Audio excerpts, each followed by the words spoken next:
বিসমিল্লাহির রহমানির রহিম। আজকের ভিডিওতে আলোচনার বিষয় হচ্ছে কমপ্লেক্স এবং কম্পাউন্ড সেন্টেন্সে প্রথম অংশে কোন টেন্স থাকলে পরের অংশে কোন টেন্স হবে এবং সিন্সের প্রথম অংশে কোন টেন্স থাকলে পরের অংশে কোন টেন্স হবে। আর এই ভিডিওটি স্পেশালি এনি অ্যাডমিশন টেস্ট এবং জব টেস্টের জন্য, তাছাড়া যেহেতু গ্রামার পার্ট সকলের জন্য কাজে লাগবে।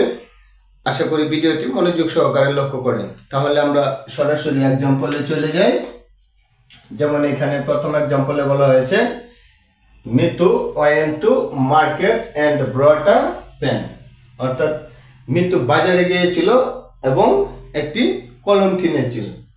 এই যে এখানে ওয়েন্ট দেওয়া হয়েছে সেটি হচ্ছে কি পাস্ট ইনডিফিনিট টেন্স প্রথম সেন্টেন্সটি, তারপরে এই যে ব্রট ভার্বের ফার্স্ট ফর্ম, অর্থাৎ পরের সেন্টেন্সটি হয়েছে কি পাস্ট ইনডিফিনিট টেন্স। অর্থাৎ এই যে এন্ড দ্বারা যুক্ত হয়েছে সেন্টেন্সটি সেটি হচ্ছে কি সেন্টেন্স। অর্থাৎ এন্ড এর আগে যদি পাস্ট ইনডিফিনিট টেন্স হয়, এন্ড এর পরেও পাস্ট ইনডিফিনিট টেন্স হবে। আমরা আরেকটা एग्जांपल দেই।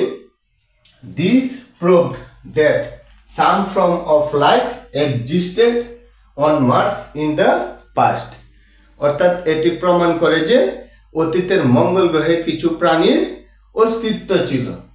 তাহলে আমরা এই যে এটি হচ্ছে কি প্রথম সেন্টেন্স, দিস প্রুভড এটা প্রমাণ করেছিল। এই যে প্রুভড হচ্ছে কি পাস্ট ইনডিফিনিট টেন্স। আর এই যে কমপ্লেক্স সেন্টেন্স দ্যাট দ্বারা যুক্ত করেছে পরের সেন্টেন্সটিকে। তাহলে সাম ফর্ম অফ লাইফ এটা হচ্ছে কি সাবজেক্ট, আর এই যে এক্সিস্টেড হচ্ছে কি ভার্বের পাস্ট ফর্ম, অর্থাৎ past indefinite tense on Mars in the past. অর্থাৎ প্রথম সেন্টেন্সটি হয়েছে পাস্ট ইনডিফিনিট টেন্স, পরেরটি হয়েছে কি পাস্ট ইনডিফিনিট টেন্স। এখন আমরা আলোচনা করব সিন্সের যে বিষয়টা।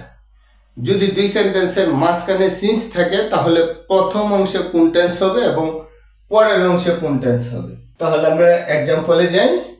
যেমন it is many years since, এটা অনেক দিন হয় আই কেম টু ঢাকা, অর্থাৎ আমি ঢাকা এসেছিলাম। তাহলে এই যে সিন্স দেওয়া হয়েছে, তাহলে পূর্বের অংশে কোন টেন্স এবং পরের অংশে কোন টেন্স। আমি এখানে নোট দিয়ে দিয়েছি। সিন্সের পূর্বের অংশ যদি প্রেজেন্ট ইনডিফিনিট টেন্স, আমি সংক্ষেপে দিয়ে দিয়েছি পিআইটি, প্রেজেন্ট ইনডিফিনিট টেন্স অথবা প্রেজেন্ট পারফেক্ট টেন্স। তাহলে আমরা পরের অংশে বসাবো পাস্ট ইনডিফিনিট টেন্স। আমি আবারও বলছি, সিন্সের পূর্বের অংশ যদি প্রেজেন্ট ইনডিফিনিট টেন্স অথবা প্রেজেন্ট পারফেক্ট টেন্স হয়, তাহলে পরের অংশটা আমরা বসাবো পাস্ট ইনডিফিনিট টেন্সে। তাহলে এখানে বলা হয়েছে ইট ইজ মেনি ইয়ার্স, এই যে এটা অনেক দিন হয়, এই যে এখানে ইজ দেওয়া হয়েছে সেটা হচ্ছে কি প্রেজেন্ট ইনডিফিনিট টেন্স। তাহলে আই কেম টু ঢাকা, আমি ঢাকা এসেছিলাম, এই যে ভার্বের ফার্স্ট ফর্ম এখানে ইউজ করা হয়েছে। সুতরাং পরের সেন্টেন্সটি হয়েছে কি ফার্স্ট ইনডিফিনিট টেন্স। তারপরে লক্ষ্য করেন দ্বিতীয় एग्जांपले মেনি ডেজ হ্যাভ পাস্ট, অনেক দিন হয়েছে সিন্স হার মাদার ডাইড, এই যে এখানে পাস্ট ইনডিফিনিট টেন্স। অর্থাৎ এই যে হ্যাভ পাস্ট সেটি হচ্ছে কি প্রেজেন্ট পারফেক্ট টেন্স। তাহলে সিন্সের পূর্বের অংশে প্রেজেন্ট পারফেক্ট টেন্স আর পরের অংশে পাস্ট ইনডিফিনিট টেন্স। সিন্সের আরেকটি স্পেশাল রুলস আছে, আমি এটা এখন আলোচনা করছি एग्जांपल সহ, লক্ষ্য করেন।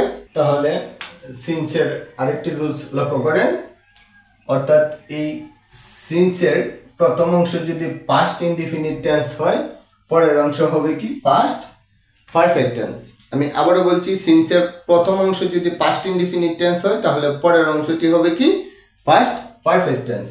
যেমন লক্ষ্য করেন many years past since I had meet her last, অর্থাৎ অনেক দিন হয়ে গেল আমি তার সাথে সাক্ষাৎ করেছিলাম। তাহলে এই যে মেনি ইয়ার্স পাস্ট, এই যে পাস্ট হচ্ছে কি পাস্ট ইনডিফিনিট টেন্স, আর এই যে হ্যাভ মিট হচ্ছে কি পাস্ট পারফেক্ট টেন্স। তাহলে প্রথম অংশ পাস্ট ইনডিফিনিট টেন্স থাকলে পরের অংশ হবে কি পাস্ট পারফেক্ট টেন্স। এই ছিল আজকের বিষয়বস্তু। পরবর্তী ক্লাসে আবার দেখা হবে।